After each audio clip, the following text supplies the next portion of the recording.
Hello, Alexandru. You representing Bob Coffee Lab. How it differs from other roasters? Basically, the different thing is like, first of all, branding wise is the packaging. So we have always like, different dogs that we do. We never have the same dog. We always change them. Like even the sticker packs are like, different always. And then we have like all these different dogs. So in terms of brandings, we have like really cool stuff. And then there's the roasting, which I'm like roasting it to be like light. But in the same time, I want like balance and sweetness in the coffees, But so this light like Nordic or? Yeah, you can say like Nordic, But Nordic, I think they like more of the acidity. I like to have more sweetness and balance, and this is something that you do from roasting. And how you approach the bean in terms of achieving sweetness and still being light? Basically, it's the way that you apply the heat. So the heat application for different coffees, because not all the coffees are the same. You try as best as possible not to have any greenish flavors or anything like this, And then you have like,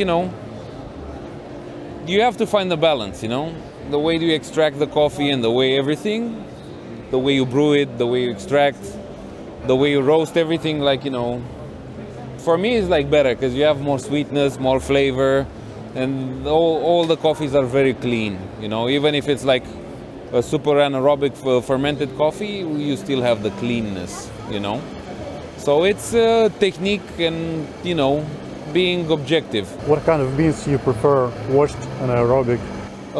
To be honest, I think there's a big trend nowadays especially in Romania with mostly like anaerobic naturals. Still anaerobic washed, but if they're more fermented, like if they gain the lactic flavors from the fermentation, then people like, there's like, they like it a bit more, especially for filter. Espresso wise, it's like still natural, washed, not something really funky because sometimes they might be afraid. But in terms of filter, yeah, anaerobic, crazy fermentation, And there is a sweetness. Yes. Fructose. Yeah, no, not the fructose, but not the glucose, the sucrose is the one that we perceive as sweetness in the coffee. Yeah. During the roasting process, all of the carbohydrates break down and forming different acids. And, there's like some sweetness left for us in there. So we can like have it and showcase it. I can brew you a coffee and you'll see. In our country, we have people who still love Italian dark roast. Yeah. Do you have the same problem? Yes. Yeah, because specialty coffee industry now in our country is like 5% maybe 5% or less. It's a big percentage. It is a bit. I mean, we have like a lot of roasteries and like a lot of shops open like recently. Like recently means like in the past 2 years. Even with the lockdown, there's like still so many shops that open. And the community is growing. Like people tend to like more of these coffees rather than the Italian roast, like really dark. But still, we have like a big massive people that like the Italian roasts. Long espressos, milk and everything. Where people can find your coffee? Do you have it in shops or only on site, online? We have in Romania or here or Romania. Yeah. We have like the web shop, and we have the web shop. We have 2 shops as well, like physical shops, and then kind of that's it. Shop.bob.coffee. And then we have the 2 places where you can buy the coffee, like 250 grams, By the way, it's now temporarily unavailable because of this festival. Yes. How fresh your coffee always do you? I always roast for orders. So I only have like, like I have a not so big stock for the coffee shops, for both. For 2 weeks maybe, yeah? 1 week and a half maybe, maximum. Because I come Tuesday, I'll be back and I'll roast again, So I keep it always fresh for people. But like sometimes, you don't need like too fresh, If you brew the espresso, it needs a bit of resting time. So we always have like stock with the coffee that we brew. we have stock for like longer periods, you know. So it degasses, and by the time they end up like using it, it already has more than 10 days. So, you know, to have better and cleaner espressos. How competitive is your market now? And It is quite competitive. I mean, there's like a lot of shops that opened, and each has its own customers and community. If, for example, you like my shop and you always come there, you get friends with like other clients and so on, and you get, you know, accustomed to my shop, let's say, you know. But so there are like other people that go in different places because they're friends with the baristas and so on, and they form like small communities, you know. how often coffee shops become roasters? Is it a trend? Maybe? It is, in a way, it is, you know, because once they like, you know, serve like 40, 50 kilos a month, they're starting to think about why not like starting to roast as well, you know. But how do you think this transition, how long it will take for coffee shop? Depending, I mean, sometimes it's like, you know, I want to open a roastery, I open it, and it doesn't mean I have something good. They don't know that, most of the people. Unfortunately, because it's not that easy to roast coffee. And they realize that it may be not the best thing that they chose, you know. Is it worth to open roastery, or they can buy? I mean, if I were like, you know, I would buy from somebody who knows, you know, better than like, you know, experimenting and maybe losing customers, because if you don't serve good quality coffee and you start your own business and you serve like, you know, below medium, like in terms of extractions and everything, you might lose customers, you know. How often you change your beans? Basically, how many kilos maybe you buy one? In the shop, or just like for the web shop? For planning, for roasting, you buy green coffee for a year maybe? No, we don't. We never do this. Or 2 months? Something like this. I think 2-3 months. We always change the coffee, so you have like new coffees, because customers always, you know, they get bored of the same coffees, and that's why I don't plan like, you know, okay, I'll buy this for 1 year. I'm buying, and then I'm gonna see what I can find like in the next few months, because you always find something really nice, you know, to serve, to give to the customers. Either washed, naturals. You know, sometimes I give them washed, sometimes naturals. I change them. You know? How you shape the market? Do they still prefer to drink Americano? Yeah, they still do. Like, unfortunately, people still drink Americanos, and with milk, you know, they still like prefer this kind of coffees. But we're trying, you know, slowly to like educate the people, but they're not like that easy, you know. Coffee is like something that you cannot educate like that fast, you know. If I'm accustomed to drink coffee in a way, I'm coming and I'm telling you it's not good. It's like this guy is arrogant, is trying to teach me, and you know, and we don't want that. You know, we're trying to explain and like, you know, but you know, in the end, if he still wants Americano, it's still we're trying to make it as quality wise as possible. You know, to have like something good. But do you think it's worth to make Asian style coffee? What do you mean? Darker roasts? No, I don't do dark roasts. At all? Yeah, like what's the reason? Like there's plenty other shops where you can buy dark roast, you know. But these quality of beans is not that high that you would buy for dark roast. I mean, regarding the quality, if you do it dark, it doesn't matter if you have like not the dark, middle, but a bit darker. Yeah. Still, I don't do them. I mean, I prefer to have like, you know, clarity and like, you know. And my style is a bit different, so I can make it a medium roast for espresso and still be like really clean and have a lot of body and sweetness and acidity, you know. So like going darker is like, I don't know, it's not my style. A bit darker, maybe. Yeah, I understand, not like espresso very dark. Filter. I do filter and espresso, but my filter, my espresso for filter. Espresso for filter. Yeah. To keep more body. Yes and no. I mean, for some coffees it can work. For some, it doesn't work. Like if you want like really good quality filters, you should buy like a filter roast. Some coffees, you know, they're like you can make them. Like the Indonesia that I have. Sorry? Like Gordelli, you find some coffees which can be used. You can find some of them that can be like used for espresso and for filter. But you limit it. You're limited, yeah, because it's not like so easy to find. Like Ethiopians are really difficult to do that. They extract like way faster and they become bitter really fast. And if you're like, having an espresso roast for filter, it's not gonna be the same quality as it would be like, with a filter roast. I see you using April brewer. Yes, I'm using the glass brewer right now. It's very nice. Is it practical? Yes. I mean, they will do the plastic one as well, which will be more practical because it's not easy to break, obviously. And you don't need to preheat? Preheating is something, it's up to everybody. For example, I usually preheat with cold water anyway, so I don't want to preheat my vessels. It's more consistent this way. You always have like the same temperature. So baristas don't put portafilters, don't put holders in the machine. So the portafilters are always staying in the machine, so they're hot. No, not in all cafes. Some prefer to cool down the portafilters. Yeah. More stable because maybe they don't want to change temperature in the machine. It is this one. I mean, you can have like mostly like I do for filter. I do like not preheated because I want like the pre-infusion to be a bit colder and like lower temperature. So I presume that they want to do the same thing with the portafilters. I didn't try it to be honest, but why not? If it has good quality results, yeah.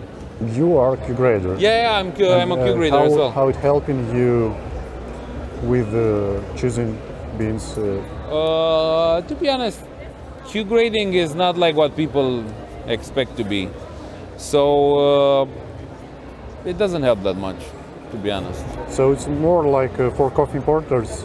Yeah, and it's like assessing coffees and see if this one is good or bad. But usually it's like, if you really like a coffee, then you don't have to be a Q grader to like that coffee and like import it or have it in your shop.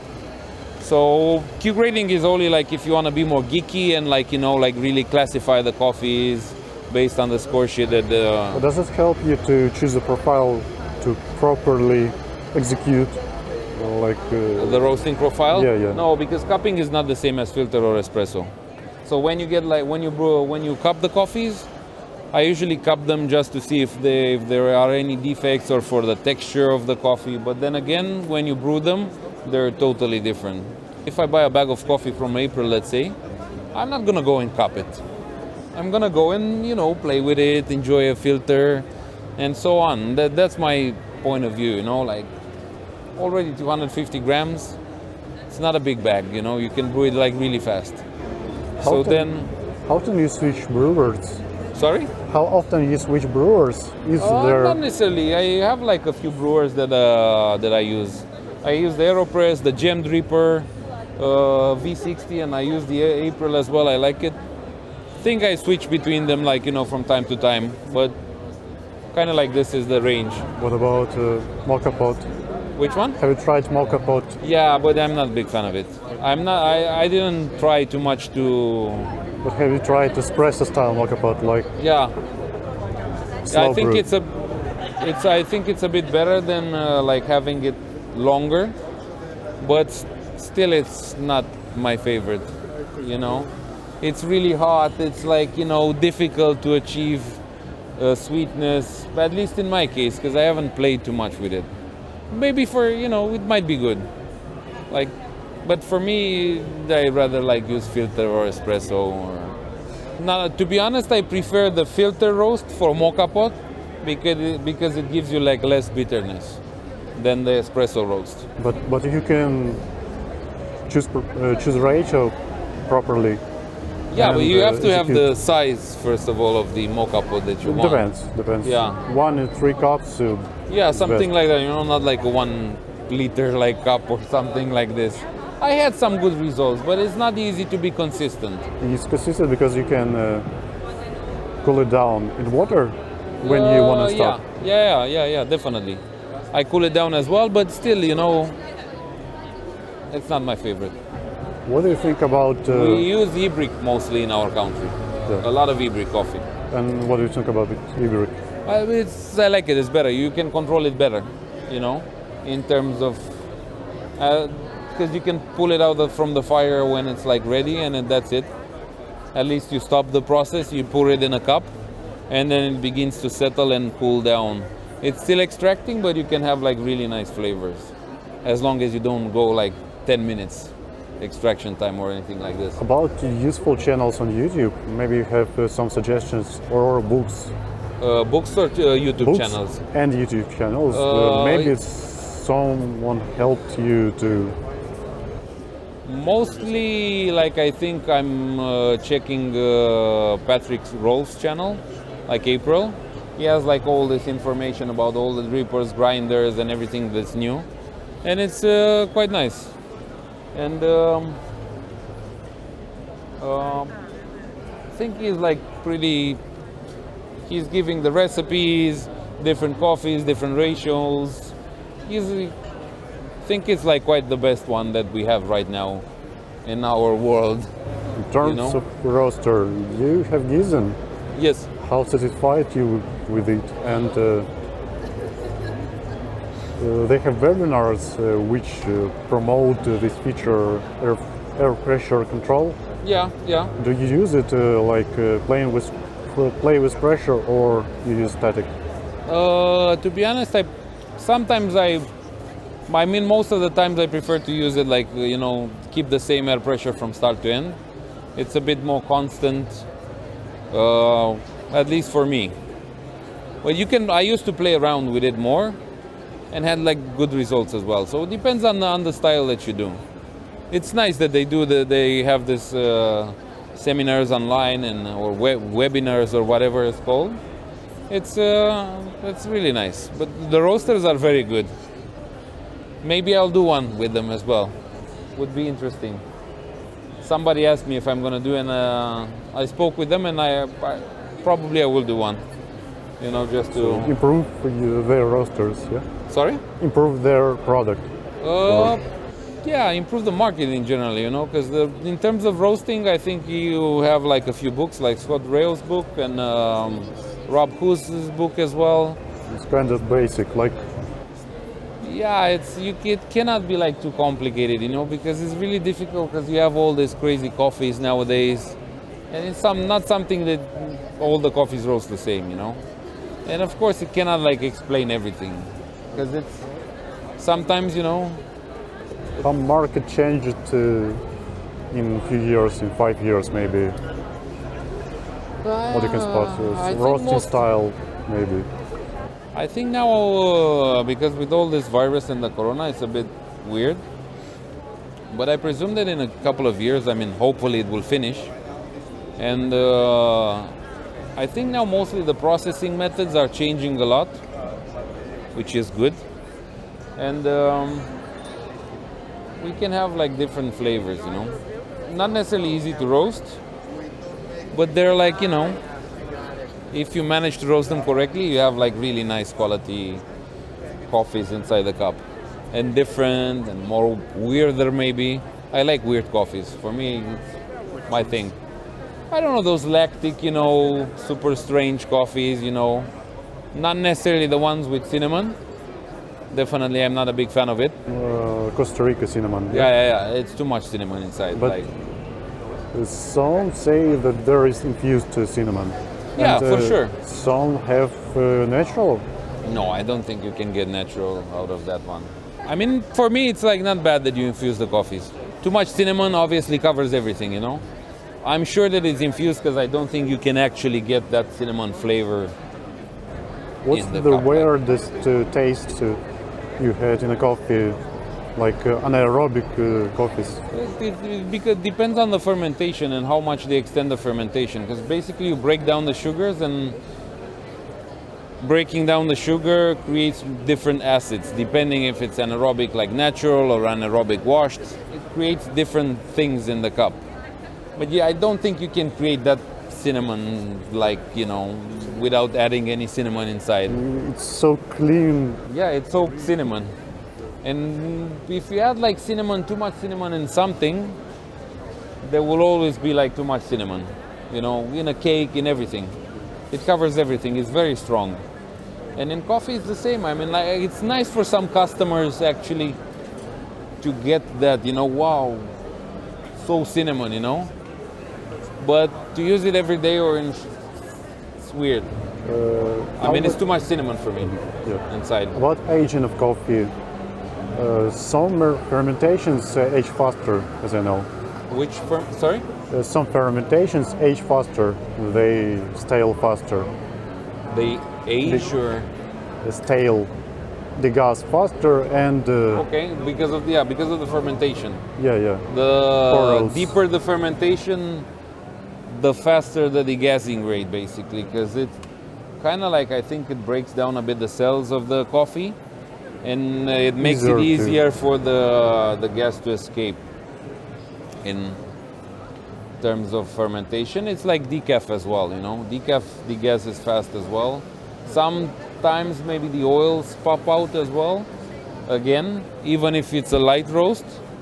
But, you know. By the way, about dark roasts, they are not healthy. They are not healthy. Healthy? Yeah. Darker roasts. Probably. Yeah, because of the acrylamides, that it's like a thing nowadays as well. In our country, we need to make a test for them in order to get approval to sell the coffees.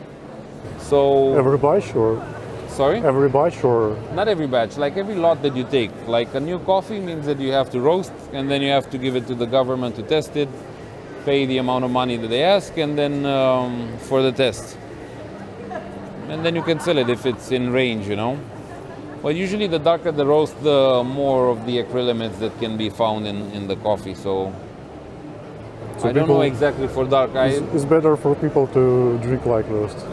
To be honest, yeah. I mean, obviously, if you go in a restaurant and buy a super expensive steak and you cook it till it's like no longer anything, it's like very dark and burnt, you will not feel the quality of the steak. You'll only feel the ashiness. Like, you know, you're losing everything from the coffee. Losing everything, which is, you know. Is it hard in your country to get beans that you want? No, it's not. It's not difficult. Only if you want to buy direct trade, like from farms, it takes a bit longer for the first few shipments, yeah.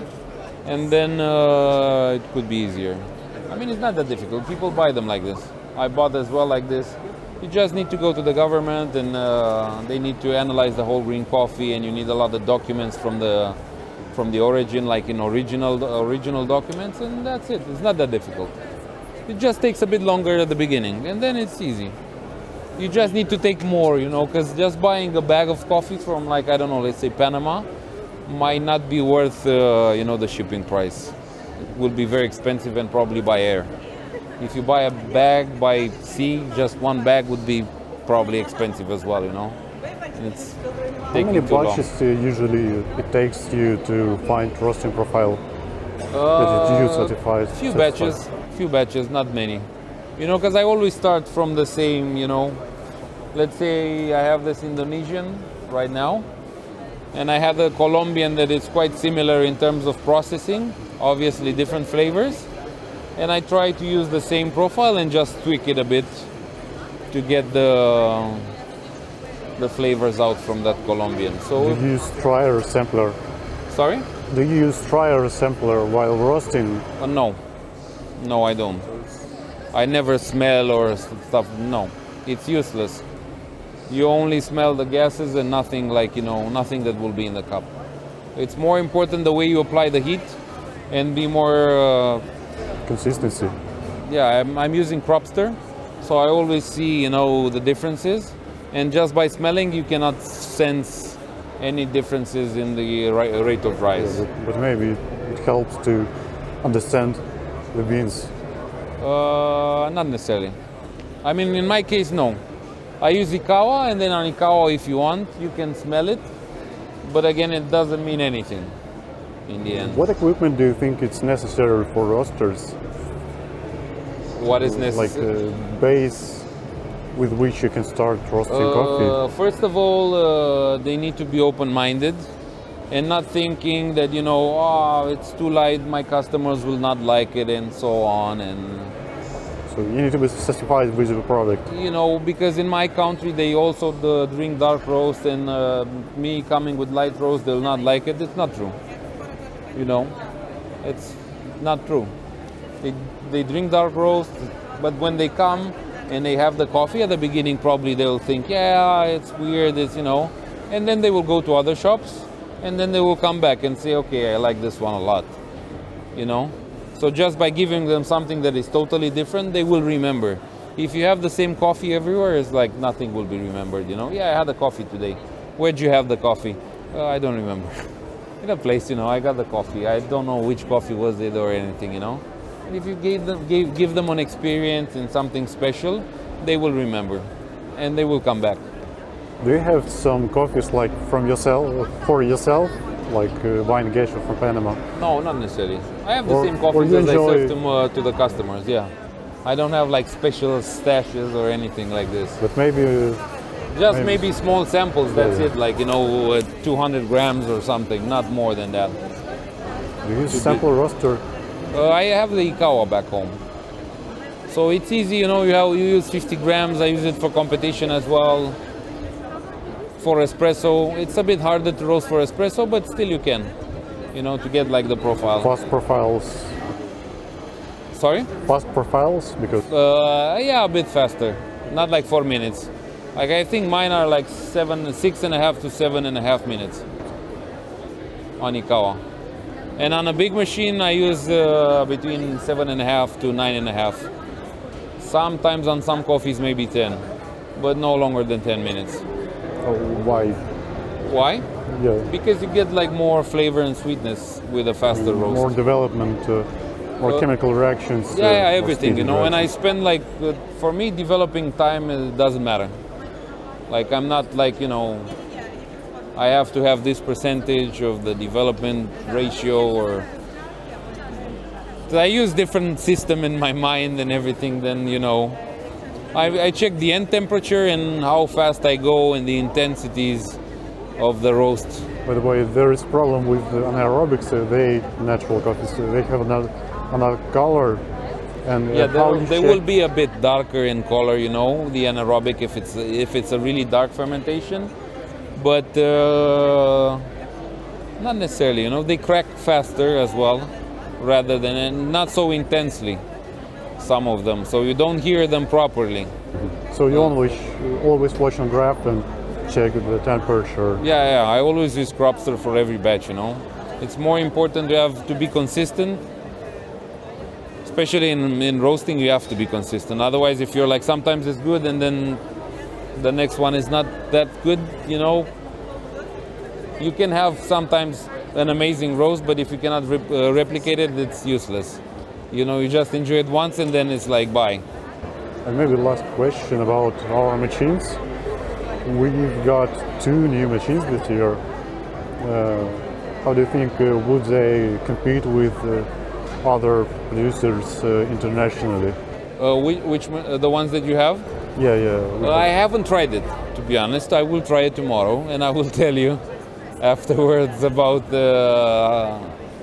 my impressions about it. And maybe about festival. Do you have same festivals, or there is something unique here? We don't have these nice buildings that you have for festivals, like these old factories. We generally have like a smaller community for coffee in terms of like festivals and people coming and enjoying coffees than other countries. But the diversity of the festival, it's like packed with information. Yeah, this is very nice. We don't have like this kind of like festivals in Romania. Like we gather like different. With food, yeah, obviously we have, but with music, not that much, But again, depends on, like, we had the festival this year, which was quite nice. It brought out more people, and they had like some music as well, some artists, but not like here. We don't have this kind of spaces, and unfortunately, there's not so many people, as I was saying, that will come to this type of events. How you approach promoting your product in your country? How do you? How do you approach promotion of your style of coffee in your country, like another type of coffee for people? In my shop, or like for me, or for like Like overall advertisement shop, Yeah, everybody is like different in a way. or product speaks for itself. Like some people Yeah, try usually it. yeah. We do like for us, for example, we always do like posts and stories, stuff like that, and then we try them and we recommend to people to try it, and then they come and they try, they like it, they come back, they tell it to different people, and so on. So this is how we promote the coffees in general. We always like Instagram is like our best friend, let's say, because they can know and they can see exactly what things, new things that we have, like newspaper.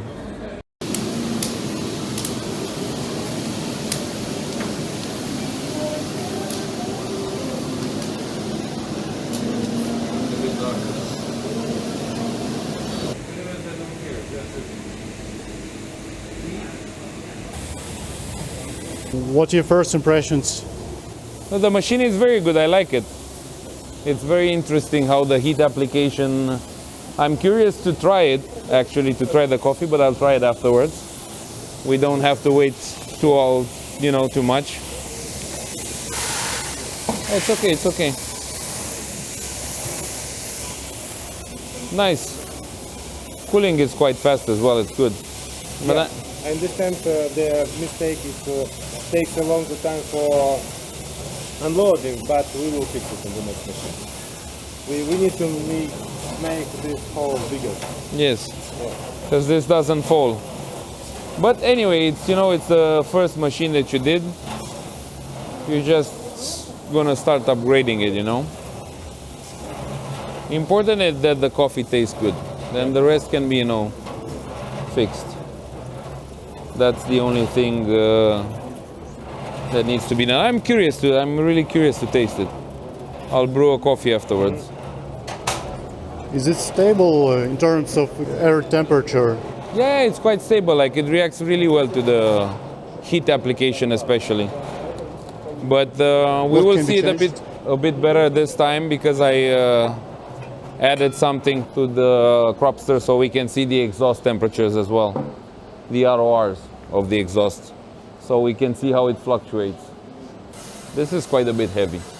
Yeah. And it's quite tall to reach. Like for me, it's difficult. For somebody else who's shorter, you need something to climb and put it. So basically the machine is very good, but you need to understand the machine, how it works, in order to understand exactly what you need to change and how all the changes affect the flavor of the coffee. I mean, the flavor profile. And how it differs from other machines as well? Exactly.